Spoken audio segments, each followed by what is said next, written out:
कहानी इतिहास की मेरे साथ आज बात करते हैं उस युद्ध के बारे में जिस युद्ध के बाद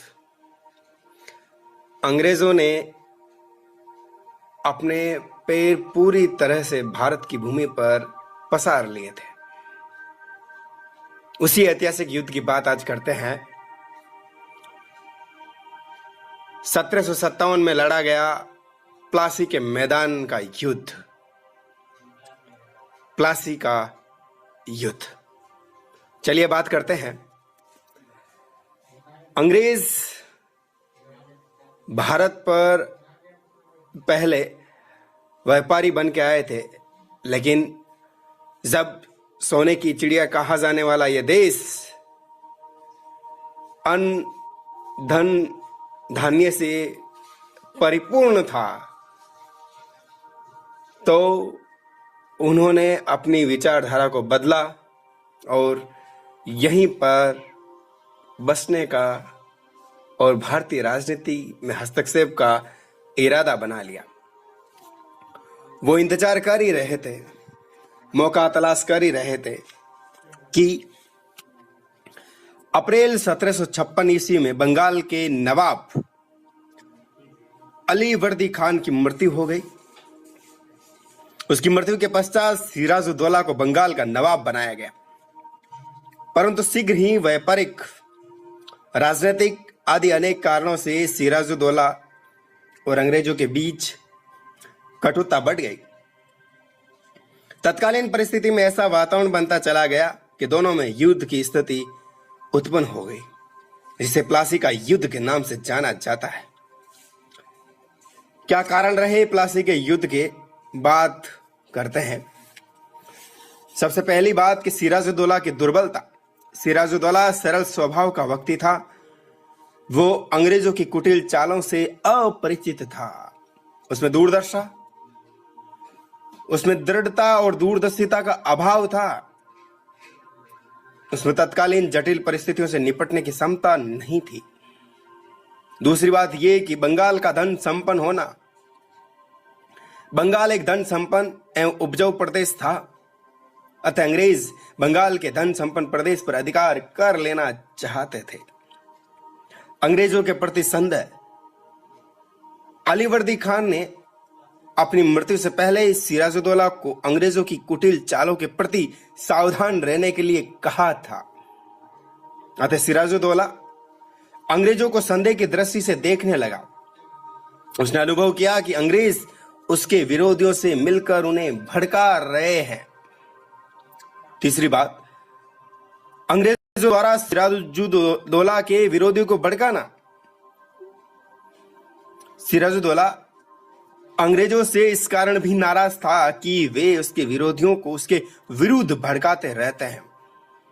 अंग्रेजों ने सिराजुद्दौला के विरोधियों को अपने यहां शरण देना भी शुरू कर दिया।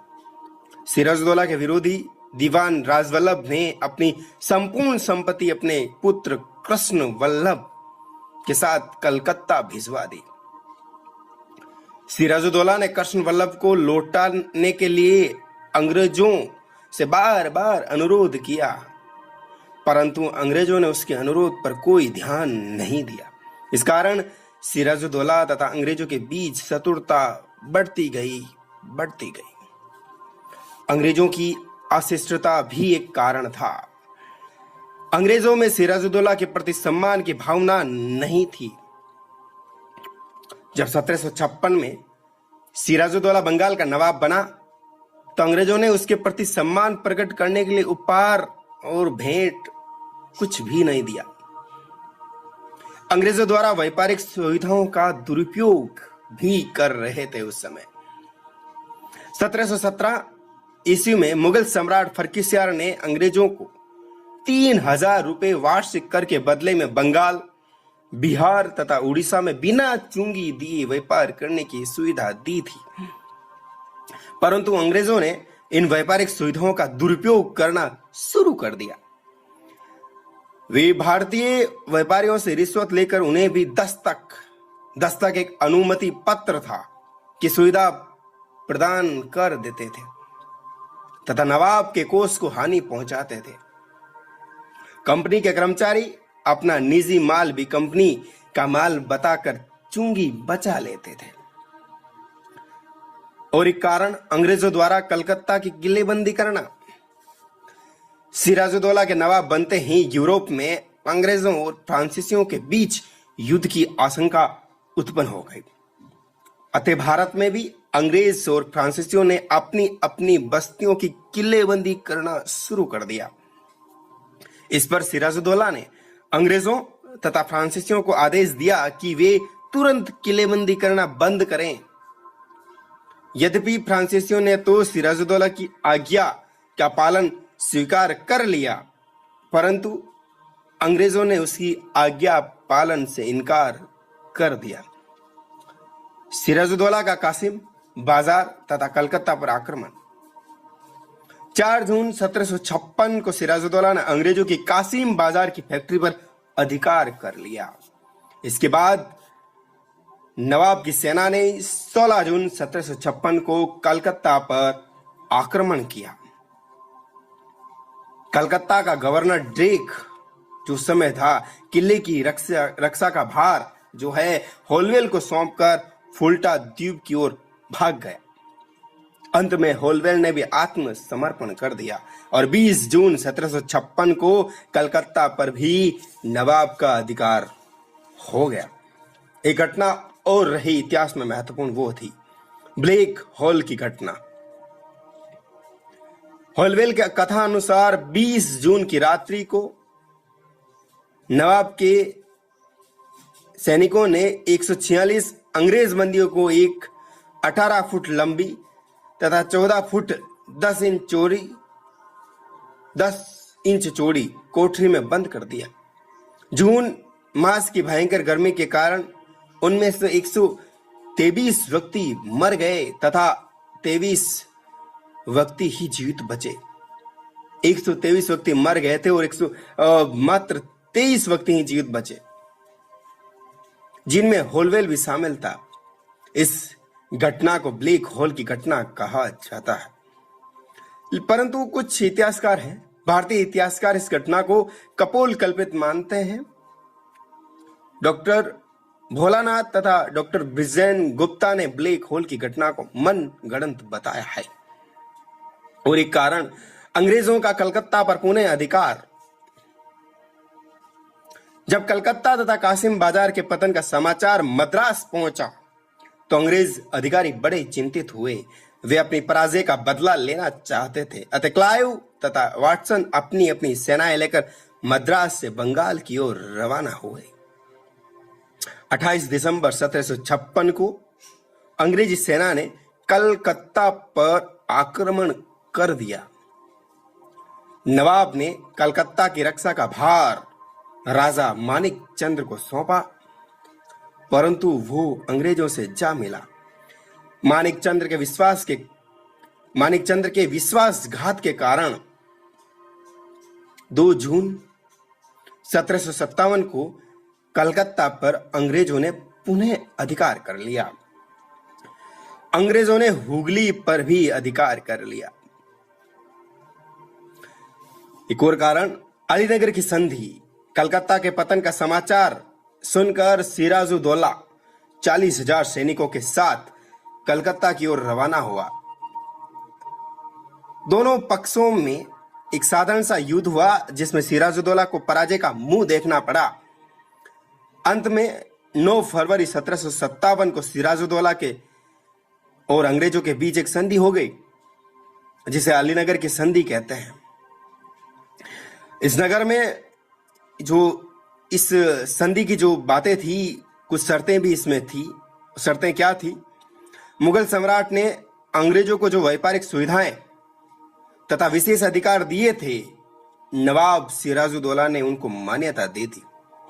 अंग्रेज बंगाल, बिहार तथा उड़ीसा में बिना चुंगी दिए व्यापार कर सकेंगे। अंग्रेज कलकत्ता की किलेबंदी कर सकेंगे। कंपनी को अपने निजी सिक्के ढालने का अधिकार दे दिया गया। नवाब ने कंपनी की संपत्ति लौटाना तथा क्षतिपूर्ति देना स्वीकार कर लिया।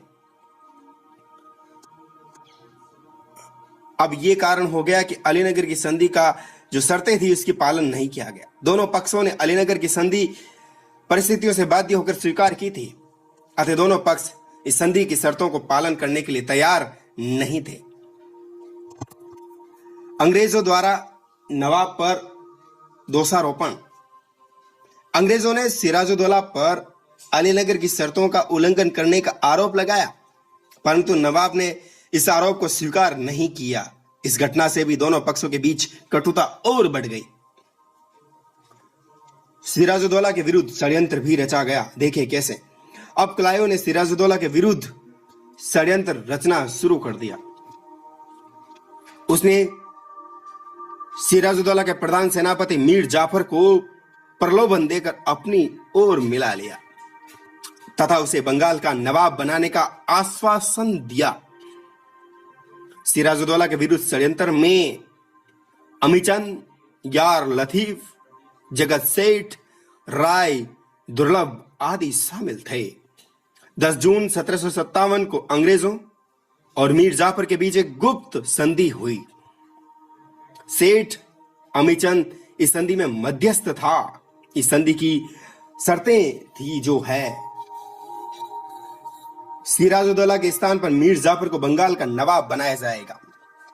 मीर जाफर अंग्रेजी कंपनी को 1 करोड़ रुपया और युद्ध के हर्जाने के रूप में देगा। इसके अतिरिक्त वह अंग्रेज व्यापारियों की क्षतिपूर्ति के लिए 50 लाख रुपए तथा हिंदू व्यापारियों की क्षतिपूर्ति के लिए 20 लाख रुपए देगा। सिराजुद्दौला के समय में अंग्रेजों को जितने अधिकार प्राप्त थे वे मीर जाफर के नवाब बनने पर पहले की भांति बने रहेंगे।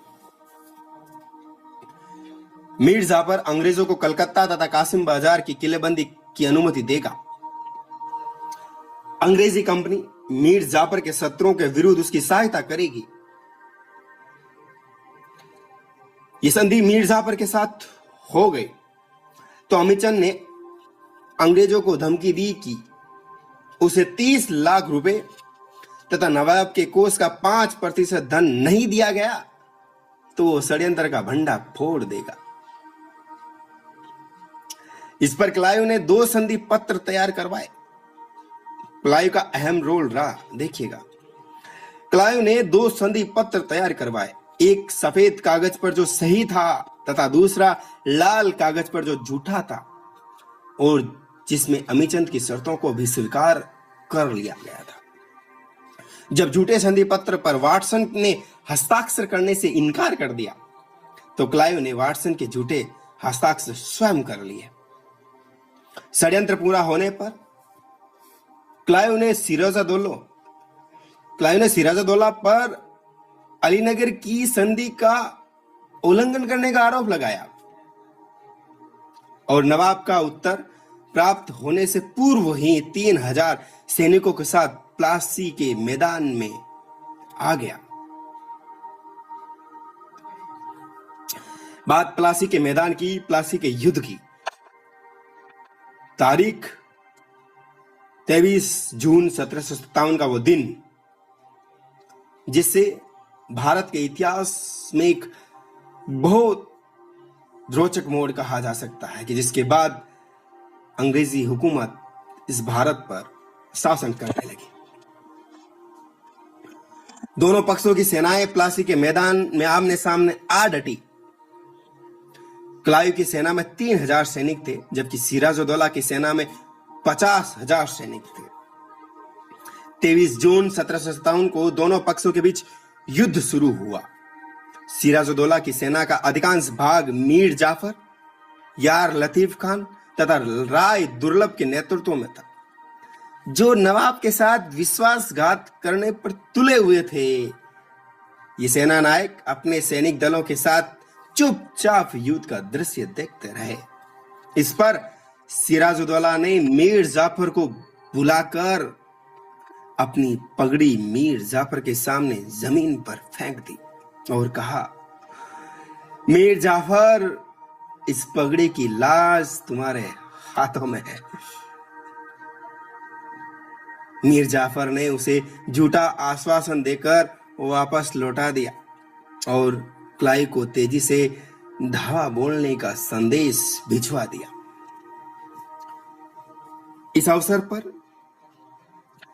मोहनलाल, मीर मर्दान आदि स्वामी भक्त सरदारों ने अंग्रेजों का वीरतापूर्व मुकाबला किया और लड़ते हुए वीर गति को प्राप्त हुए। सिराजुद्दौला अपने ही सरदारों के विश्वासघात से घबरा गया और अपने प्राण बचाने के लिए युद्ध क्षेत्र से भाग निकला। इस प्रकार की बड़ी सरलता से अंग्रेजों ने प्लासी का युद्ध जीत लिया। कुछ दिनों बाद सिराजुद्दौला बंदी बना लिया गया और 2 जुलाई 1757 को मीर जाफर के पुत्र मीरन ने सिराजुद्दौला का वध कर दिया। बात करते हैं प्लासी के युद्ध के परिणामों की। पहले बात करते हैं इसके राजनीतिक परिणाम क्या क्या रहे। बंगाल पर अंग्रेजों का प्रभुत्व स्थापित हो गया।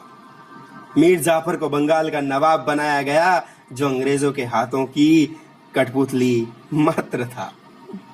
बंगाल का नवाब अंग्रेजी कंपनी के अधीन हो गया। उस पर अंग्रेजी कंपनी का दृढ़ नियंत्रण स्थापित हो गया।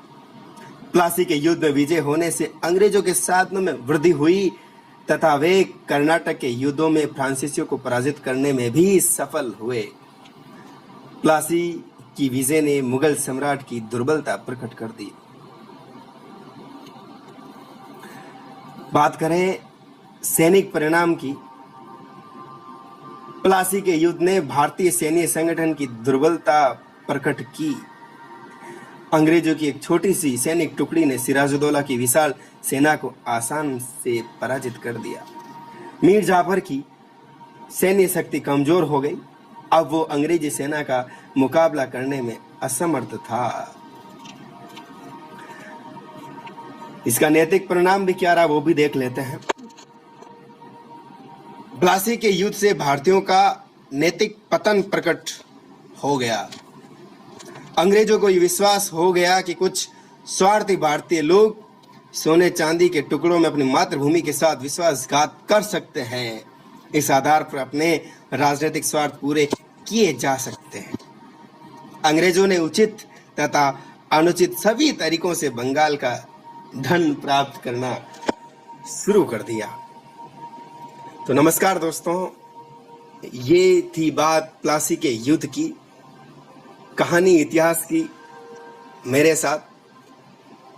आप लोगों को कैसा लगा ये वीडियो और कैसी लगी ये ऐतिहासिक घटना, जिसे आप लोग कहीं भी चलते चलते भी सुन सकते हैं मेरी आवाज में, कहानी इतिहास की। दुआ करता हूं आपको पसंद आई होगी। अगर पसंद आई है तो इसे शेयर कीजिएगा, लाइक कीजिएगा और कमेंट कीजिएगा। नमस्कार, देखने के लिए धन्यवाद।